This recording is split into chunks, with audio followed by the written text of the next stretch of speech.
ఓం విఘ్నేశ్వరాయ నమః. ఓం సాయి శ్రీ సాయి జయ జయ సాయి. ఓం ఓం కాంతమ్మ ఓంకారి కాంతమ్మ. అమ్మ కాంతమ్మ తల్లి గురించి అద్భుతమైన విషయాలను తెలుసుకోబోతున్నాము. మొదటిసారిగా ఈ వీడియో చూస్తున్న ప్రతి ఒక్కరూ సబ్స్క్రైబ్ చేసుకోండి, లైక్ చేసి షేర్ చేయండి. ప్రతి ఒక్కరూ భక్తి బంధువులు కండి అమ్మ ఒడిని చేరుకోండి. ప్రక్కనున్న బెల్ సింబల్ని నొక్కండి. మొదలు పెట్టుకుందామా అమ్మ గురించి. ఆశాపాశాలు అనునవి అమ్మ కాంతమ్మ తల్లికి తన 16వ ఏటనే నశించినవి. ఏ రోజైతే అమ్మకు కళ్యాణం జరిగి అత్తవారింటి దగ్గర కుదరక ఇంటి నుండి బయటకు వచ్చిందో ఆ రోజు ఆశాపాశాలు తన నుండి జారిపోయినవి. జన్మవాసన లేనివారు తన జన్మ ఎందుకు పుట్టాము, ఎందుకు జన్మిస్తున్నాము, ఎవరి కోసం జన్మిస్తున్నాము అనే వాసన లేక తనను తాను వంచన చేసుకోవడమే తనకు మిగిలింది.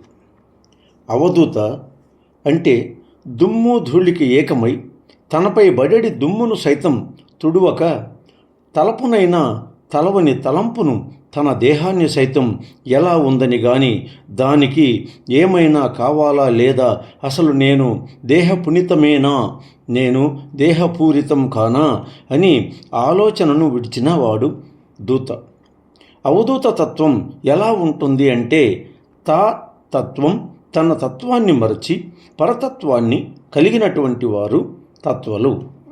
ఈ 4 గుణములను కలిగినవాడు అంటే ఆశాపాశం లేనివాడు, జన్మవాసన లేనివాడు, దుమ్ము ధూళి నిండినవాడు, తత్వమసి పరతత్వము పొందినవాడు.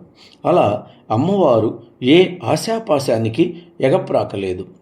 అలా అని ఆశాపాశానికి లోనూ కాలేదు.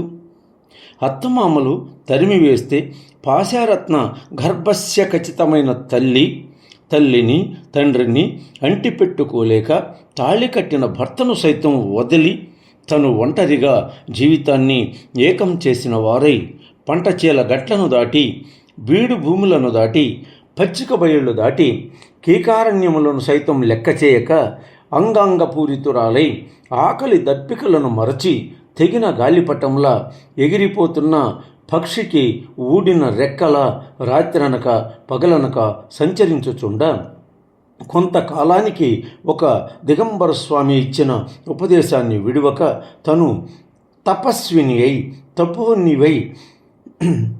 తపస్వివై తారాపదమున సంచరించుచు తన ఆత్మ పరిశోధనను పొంది అబలగా జన్మించిన అమ్మ ఆదిశక్తి అయినది.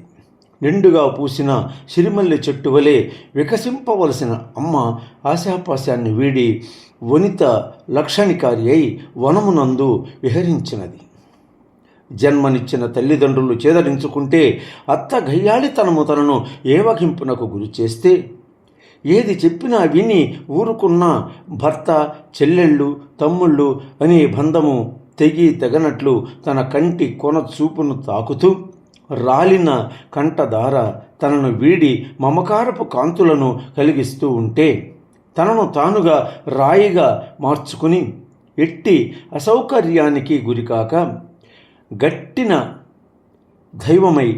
కొడిగట్టిన దైవమై తన్ను తానుగా దైవశికారాశి అయి ఒక అందమైనటువంటి భావన ఏర్పరచుకొని ఒక శాశ్వత నిర్ణయంతో వీడిన ఆ తల్లి ఒక వల్లిక ప్రవల్లిక. అంటే దూతతత్వం అంటే వీరికి ఎండ లేదు, వాన లేదు, గాలి లేదు, నీరు లేదు, నిప్పు లేదు, ఆకలి దప్పులు అసలే లేవు. సుడిగాలిలోనే తిరుగుతుంటారు, సుడిగాలితో తిరుగుతుంటారు. గమ్యం చేరని నావల, ఎడారిలో వయాశిస్సుల, తారు రోడ్లపై కనిపించే ఎండ మావిల, కనిపించక ఉన్నట్లే ఉంటూ దగ్గరకెళితే కనిపించక, గమ్యం ఎక్కడో తెలియక అయోమయ స్థితి, తన చుట్టూ ఉన్న పరిసరాలను గమనించక, మలినమైన ఛిద్రమైన ఆధ్యాత్మిక తత్వములను, అంకరించిన స్వభావాలను భయంగా బిత్తరగా ఏదో ఉందని చూస్తున్నట్లు, కనిపించని దానిని వెతుకుతున్నట్లు తిరుగుతూ, మనలోనే వారు సంచరిస్తూ, మానవ సమాజంలోనే ఉంటూ, మనతోనే ఉంటూ, మన కంటికి వారి మేధస్సును కనిపించనీయక మనల్ని ఎల్లప్పుడూ కాపాడుతూ అవ్యక్తమైన శక్తిగా కాపాడేవారే దూతలు, అవధూతలు, సిద్ధపురుషులు. అలాంటి లక్షణములు మెండుగా కలిగిన కాంతమ్మ తల్లి ఒక అవధూత అయినది. ఇకపోతే తత్వం. ఈ తత్వం అనేది పరతత్వము కలిగి ఉండుట. పరతత్వం అంటే తానెవరో తెలియకుండుట, ఇతరుల మనోభావాలను గ్రహించుట, వారి బాధలను తనవిగా స్వీకరించి అనుగ్రహించుట. మానవ జాతియే కాక ఈ సృష్టిలోని జీవరాశులకు హాని కలిగింపక జంతుజాలములను సైతం ప్రేమిస్తూ వాటి పోషణకర్తగా వానికి తెలిసినంత వరకు రక్షణ కల్పించుతూ అనేక రూప వ్యత్యాసాల బాల ఉన్మత్త రూపాలలో మానవులతో సంచరిస్తూ మానవులతో కలిసి తిరిగినట్టే ఉంటూ, అనగా మనకు ఆధారపూరితమైనటువంటి భూమిపై ప్రకృతికి సహాయకులుగా సంచరిస్తూ ఉంటారు. కానీ మనం వారిని గుర్తింపజాలము, వారిని అంతుపట్టజాలము, వారిని ఎరుగలేము, వారి ఎరుకను గుర్తించజాలము. ఇలానే ఓం కాంతమ్మ, ఓంకారీ కాంతమ్మ.